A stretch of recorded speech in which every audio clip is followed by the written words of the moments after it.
In our headlines on this Wednesday, March 25th, here in South Korea, US President Donald Trump touts progress in efforts to end the unrest in the Middle East, claiming Iran had sent him, quote, a very big present.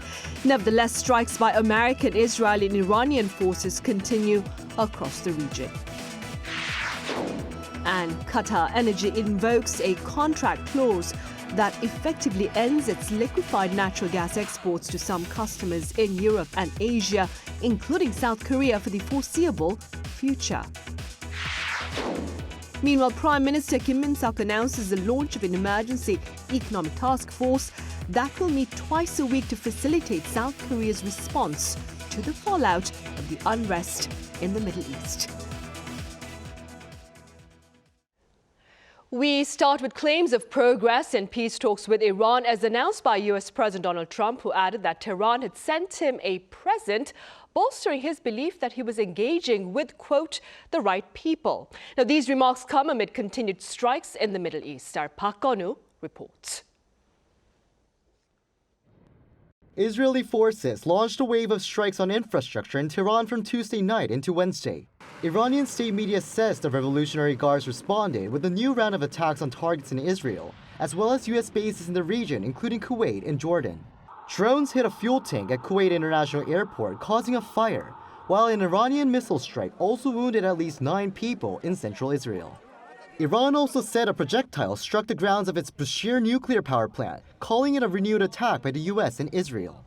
The latest escalation comes as US President Donald Trump expressed optimism, saying Washington has delivered a 15-point proposal to Tehran through Pakistan aimed at ending the conflict. The proposal reportedly includes dismantling Iran's nuclear capabilities, halting uranium enrichment, and reopening the Strait of Hormuz. Despite Trump's claim that Iran is eager for a deal, Tehran has denied that any negotiations are underway, vowing to continue its fight. Meanwhile, the US is moving additional forces to the region, raising concerns of further escalation. Thousands more US Marines were on their way to the Gulf, and the Army was preparing to deploy at least thousands of troops from the 82nd Airborne Division to the Middle East in the coming days.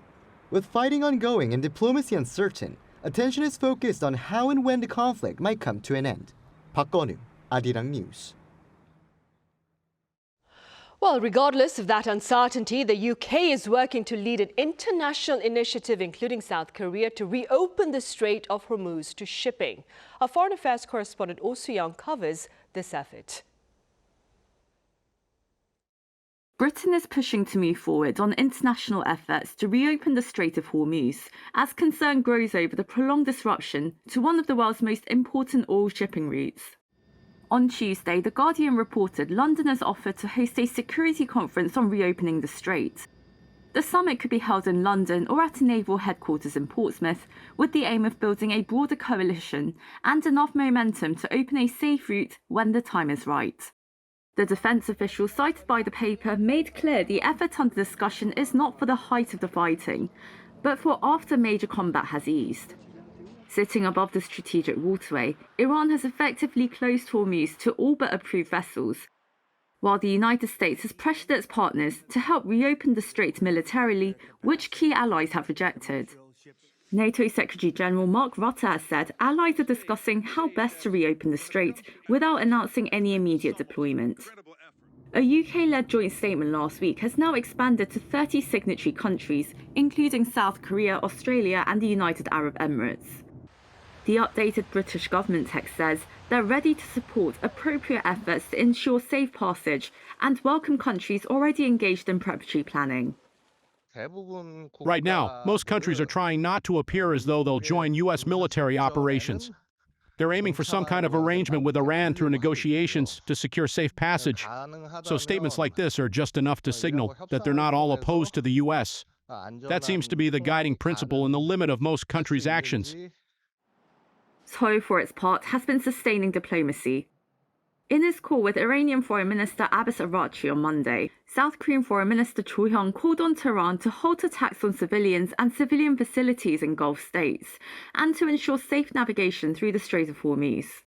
On Tuesday, he also held talks with Oman and Kuwait on energy supply, economic security, and the safety of South Korean nationals and vessels in the region. Choi is expected to continue those discussions in France, where he is attending the expanded session of the Group of 7 Foreign Ministers meeting of 2026, while also holding bilateral talks with key counterparts. Oh Soo-young, Arirang News. Also, in related news, state-run Qatar Energy has invoked a contract clause that effectively ends its liquefied natural gas exports to some countries, including South Korea, for the foreseeable future. Our Lee Seung-jae explains.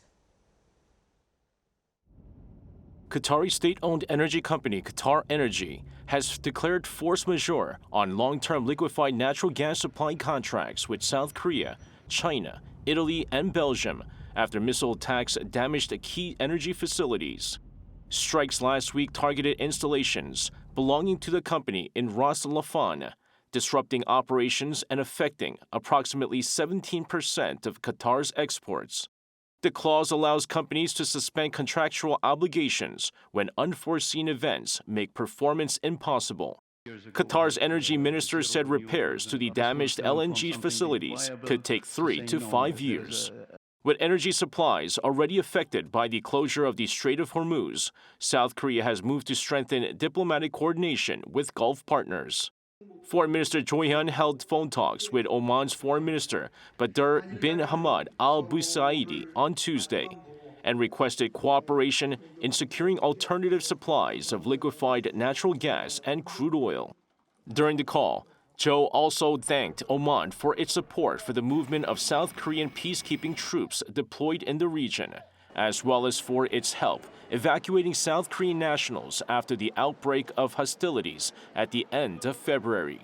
The Omani foreign minister noted that major infrastructure across Gulf countries has suffered damage from recent Iranian attacks and called for Seoul's continued interest and support. Both sides agreed to deepen bilateral ties and cooperate in efforts to restore peace and stability in the Middle East.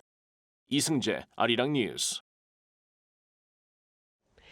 Meanwhile, Prime Minister Kim Min-seok launched a task force earlier this morning that will seek to facilitate South Korea's response to the broader fallout of the unrest in the Middle East. Our top office correspondent Song Yu-jin reports. South Korea is stepping up its response to help cushion the economy against the impact of the Middle East crisis. At a briefing on Wednesday, Prime Minister Kim Min-seok announced the launch of an emergency economic task force. With the conflict in the Middle East continuing for more than 3 weeks, its economic impact, including energy and raw material shortages, is expanding. The Emergency Economic Headquarters, led by the Prime Minister, is an upgraded and expanded version of the existing Emergency Economic Ministers meeting. The task force will bring together the finance, industry, health, and foreign affairs ministers, as well as the chairperson of the Financial Services Commission. Each will oversee a dedicated response team. It will support the implementation of key measures discussed at emergency economic meetings chaired by President Lee Jae-myung. With the emergency economic meetings chaired by the President serving as the top control tower, we will mobilize all available national resources. To support this, the government will respond as one team through the Emergency Economic Headquarters. It is set to begin operations next week and will meet twice weekly. The announcement comes a day after President Lee called for an emergency response system, warning of growing uncertainty in the supply of crude oil and natural gas amid the conflict in the Middle East. 민생과 경제산업 전반에 발생할지 모를 중대한 위기에 대처하기 위해서 정부 차원의 비상대응 체계를 선제적으로 가동해야겠습니다. As part of the efforts, the Blue House told reporters on Wednesday that it is setting up what it calls an emergency economic situation room to work in coordination with the emergency economic headquarters. Headed by Presidential Chief of Staff Kang Eun-sik, the situation room will consist of 5 response teams that will oversee their counterparts at the PM-led task force. Song Yu-jin, Arirang News. And President Jae-myung has pledged to rank South Korea among the world's top 4 in defense. The pledge was made at a launch ceremony for the KF-21 fighter jet in the southern city of Sachon on this Wednesday. The commander-in-chief stressed the importance of a self-reliant defense posture, pointing out that Korea now possesses weapons that can protect peace on land at sea and in the sky, all developed using domestic technology. The new fighter jet will be deployed in September. The KF-21 development program was launched in the year 2015.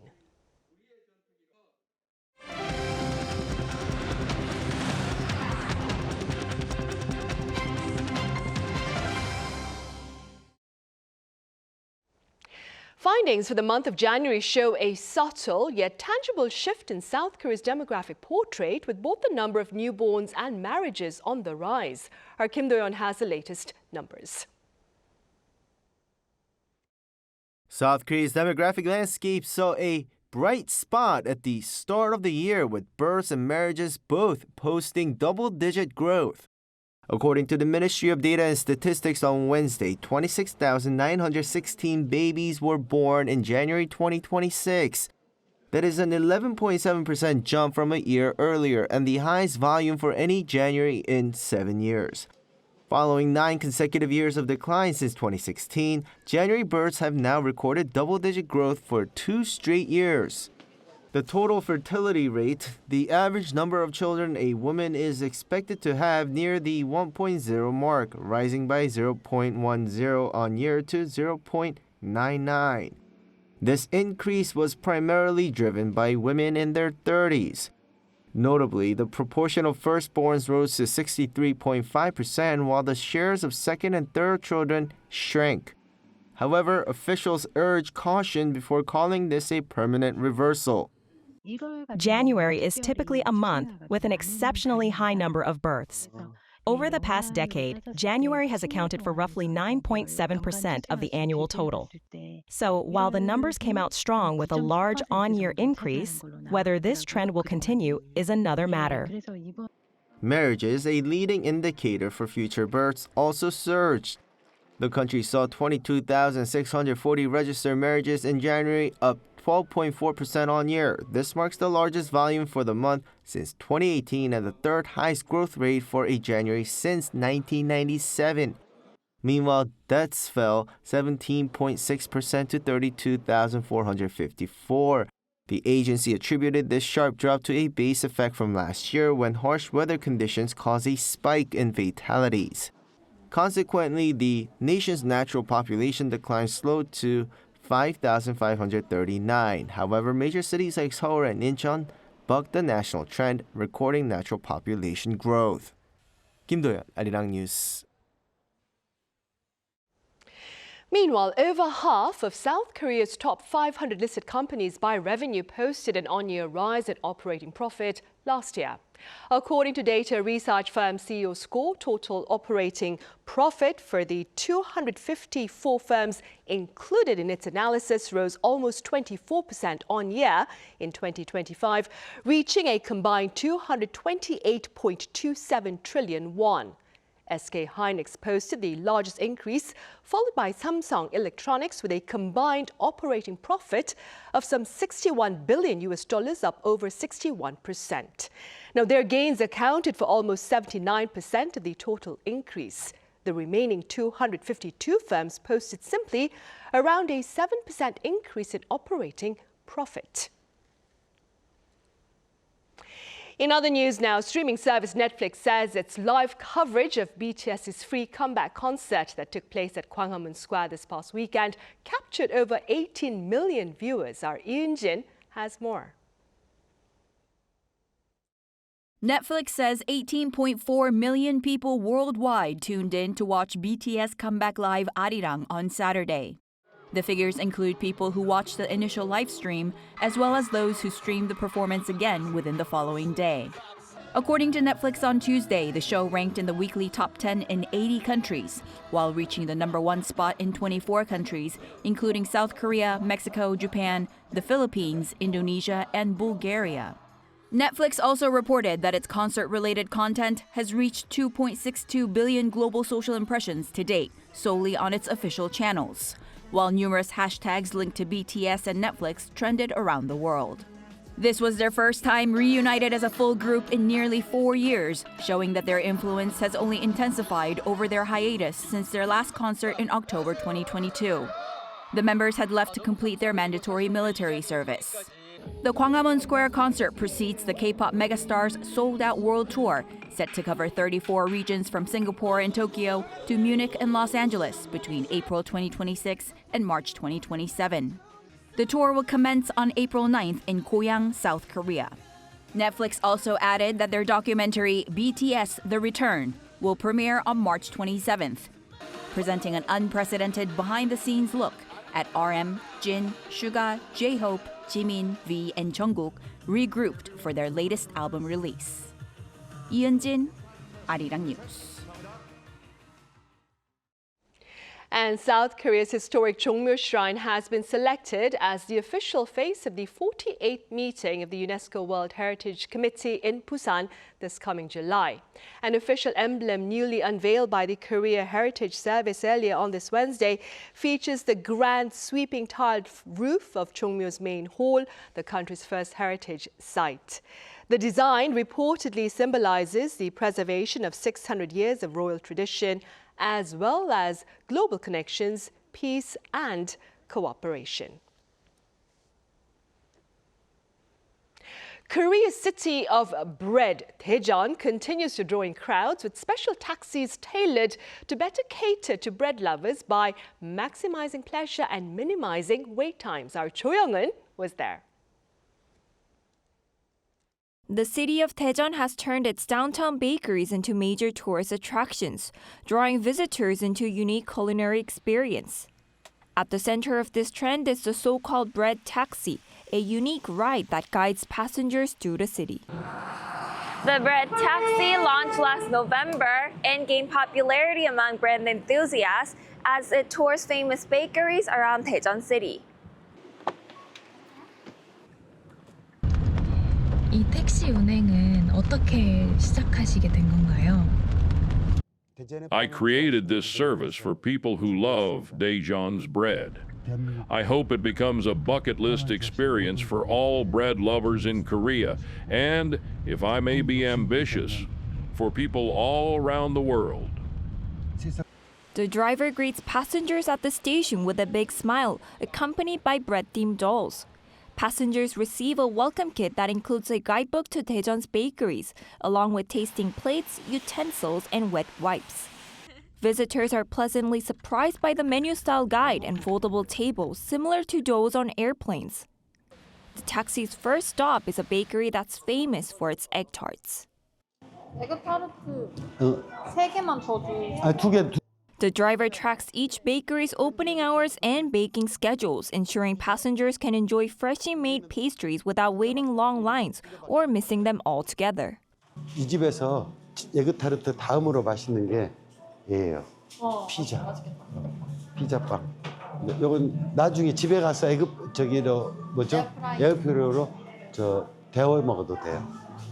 A stop at one of the city's largest bakeries fills visitors with excitement as they show their passion for discovering new flavors. The driver explains the best menu items at each bakery, along with tips on how to best enjoy and store different types of bread and pastries. He even recommends unique pairings such as ramen and kimchi rice bowls. 네, 조합이 너무 좋아요. Passengers savor each combination at their own pace, fully enjoying the experience as they eagerly try the driver's top recommendations. Once I got on, the driver was so kind, it felt almost like being with family, so I could relax, enjoy the bread, and have a great time. As a city renowned for its rich bakery culture, Daejeon is attracting more and more visitors with these unique tourism experiences. Cho Young-eun, Arirang News, Daejeon.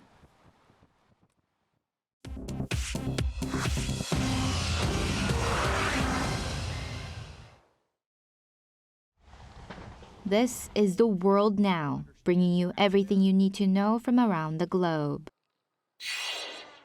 Russia launched its largest daytime drone assault of its war with Ukraine on Tuesday, killing 3 people, wounding dozens, and damaging a UNESCO World Heritage Site in western Ukraine.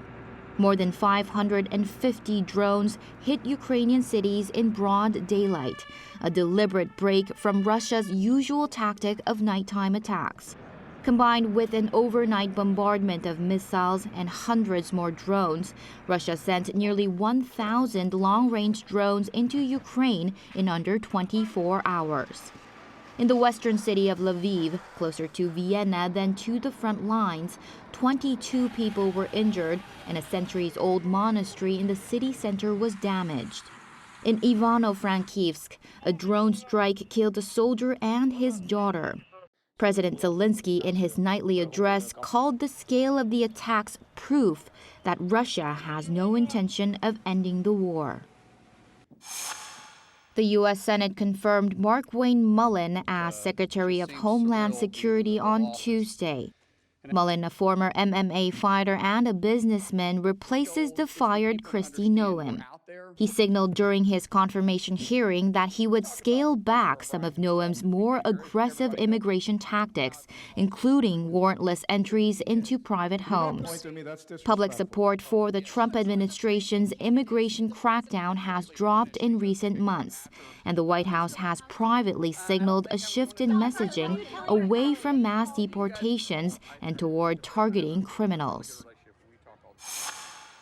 Liverpool superstar Mohamed Salah announced Tuesday that he will leave Liverpool at the end of this season, ending a 9-year run that made him the third highest scorer in the club's history. The 33-year-old Egyptian forward scored 255 goals in 435 appearances for the club, winning 2 Premier Leagues and a Champions League. Liverpool confirmed the departure, calling Salah one of the greatest players in the club's history. Salah and the club reached an agreement over his exit 1 year before his contract was set to expire. This follows a public falling out with manager Arne Slot that included Salah telling reporters the club had thrown him under the bus. He has yet to announce his next move. Ju Ji-hyun, Arirang News.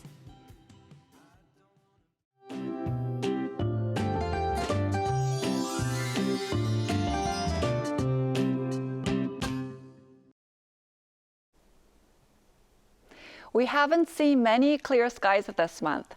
Dust levels will stay at bad levels nationwide tomorrow too, so be sure to wear a mask when heading outside.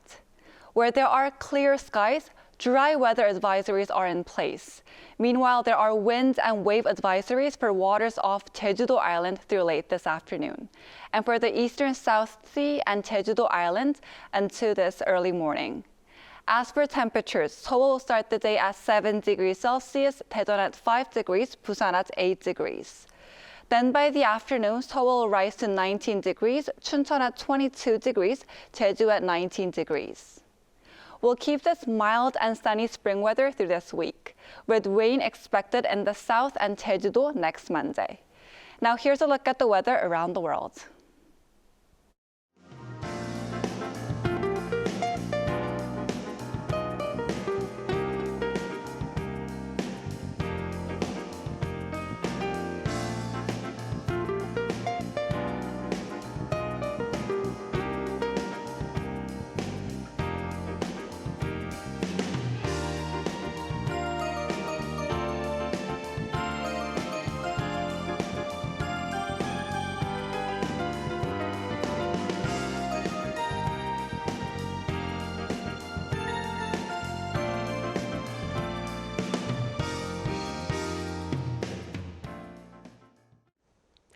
Right, those are the headlines at this hour here in South Korea. Coming up right after this break is our daily panel session, so do stay with us.